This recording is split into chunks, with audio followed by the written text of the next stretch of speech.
এইবোৰ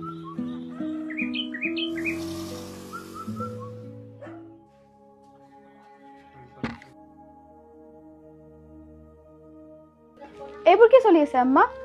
তোৰ নিকাহ মানে বিয়াৰ আলোচনা চলি আছে। বছৰটোৰ শেষৰ ফালে তোক বিয়া দি উলিয়াই দিম বুলি ভাবিছো। আম্মা, মই বহুত সৰু হৈ আছো আৰু মোৰ সপোনবোৰ বহুত ডাঙৰ। কি সপোন? ছোৱালী মানুহৰ সপোন পাকঘৰৰ মাজতেই সীমাবদ্ধ থাকিব লাগে। আব্বা, এই পুৰণি অলাগতিয়াল যুক্তিবোৰ মোৰ আগত নিদিবা।